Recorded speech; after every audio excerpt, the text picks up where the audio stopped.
अधिकारी अपनी पहली पदयात्रा।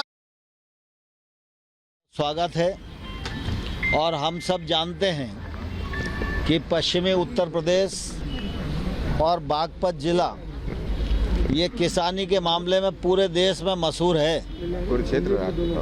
और सब इस बात को भलीभांति जानते हैं कि इस देश के बड़े किसान नेता चौधरी चरण सिंह जी भी इसी क्षेत्र से रहे हैं और आज ये सारे किसान यहाँ सिर्फ इसलिए चलकर आए हैं क्योंकि ये कृषि सुधार बिलों का समर्थन करना चाहते हैं। इन्होंने सबने मिलकर मुझे समर्थन पत्र भी दिया है और इन्होंने यह भी कहा है कि कृषि सुधार बिल में संशोधन के मामले में सरकार को किसी दबाव में आने की ज़रूरत नहीं है।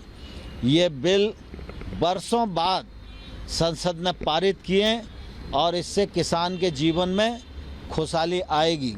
मैं इस अवसर पर किसान मजदूर संगठन के सभी पदाधिकारी कार्यकर्ता सबका हृदय से बहुत बहुत आभार प्रकट करता हूं और उन्हें इस समर्थन के लिए धन्यवाद देता हूं। राहुल गांधी इस पे राजनीति कर रहे हैं। राहुल गांधी राजनीति कर रहे हैं। इस पे आपने देखा वो कह रहे हैं कि 2 करोड़ किसानों का समर्थन उनके पास है, लेकिन उन किसानों के बारे में ना कोई जानकारी दी ना कुछ, झूठ की राजनीति राहुल गांधी कर रहे हैं इसके ऊपर। देखिए, राहुल गांधी जो कुछ बोलते हैं उसको कांग्रेस भी गंभीरता से नहीं लेती। देश का तो सवाल ही नहीं उठता है। लेकिन आज राष्ट्रपति और आज वो जब राष्ट्रपति महोदय के पास विरोध व्यक्त करने के लिए गए तो मुझे ये सब किसान खड़े हुए हैं। मैंने इनसे पूछा तो उन्होंने कहा कोई दस्तखत कराने नहीं आया कांग्रेस का आदमी और किसी किसान ने दस्तखत नहीं किए।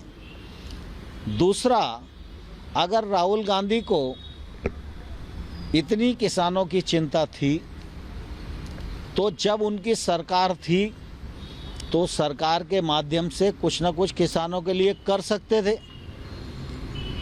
कांग्रेस का हमेशा से चरित्र किसान विरोधी रहा है।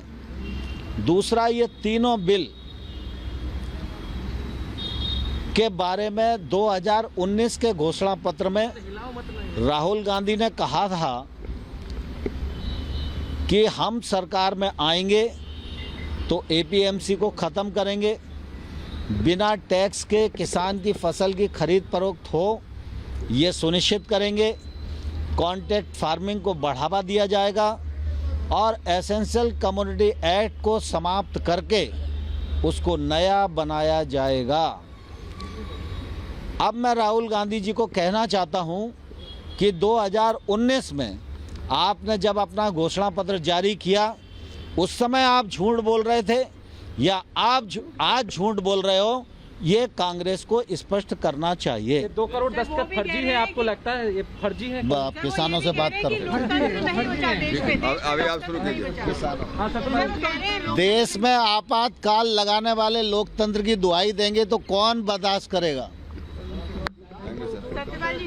मैं करूँ अपने अध्यक्ष।